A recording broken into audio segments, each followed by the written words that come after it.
Monsieur le Président, cher Jacques, Monsieur le maire de Paris, Mesdames et Messieurs les membres du gouvernement, Mesdames et Messieurs les maires, votre association a 100 ans.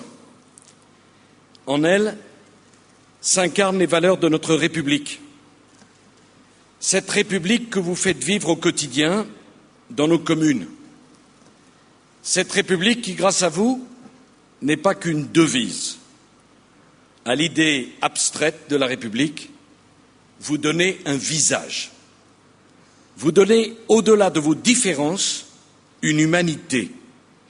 Et à l'idéal du civisme, vous apportez l'exemple de votre dévouement et de votre engagement. J'ai trop longtemps été l'un des vôtres pour ne pas savoir les joies et les peines de la fonction de maire, qui n'est pas un métier comme les autres et qui est, dans des dizaines de milliers de petites communes, une forme de don de soi, une ultime déclaration d'amour à son village ou à sa commune.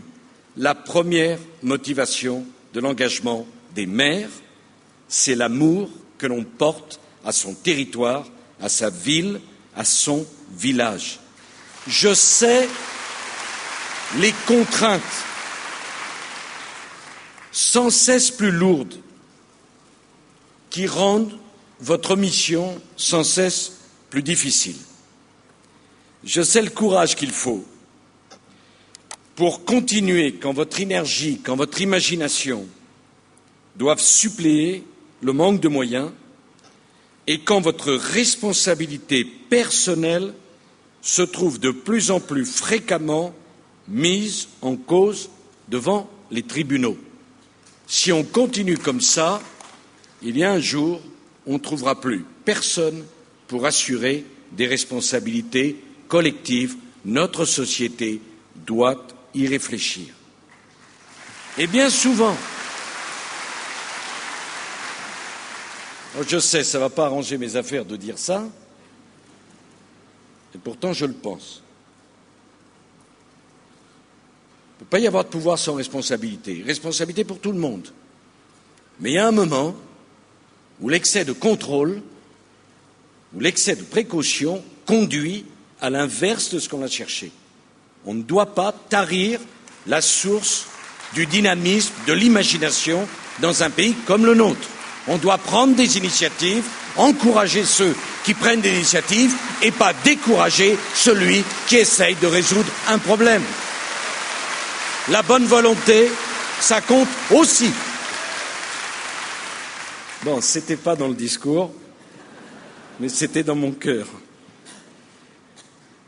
Et bien souvent, la seule récompense des élus dans la satisfaction d'avoir rendu service, d'avoir bien travaillé. Mais qu'une difficulté surgisse, qu'un accident survienne, qu'un malheur se produise, qu'une injustice soit commise, et c'est vers le maire que l'on se tourne d'abord.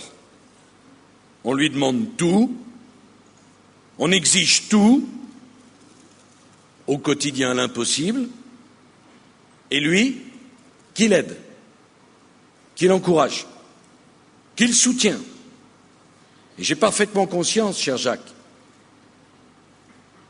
qu'on l'assaille de règlements, ce maire, de contrôles tatillons qui, s'additionnant les uns aux autres, finissent par s'annihiler, et surtout on le met en accusation à la moindre erreur.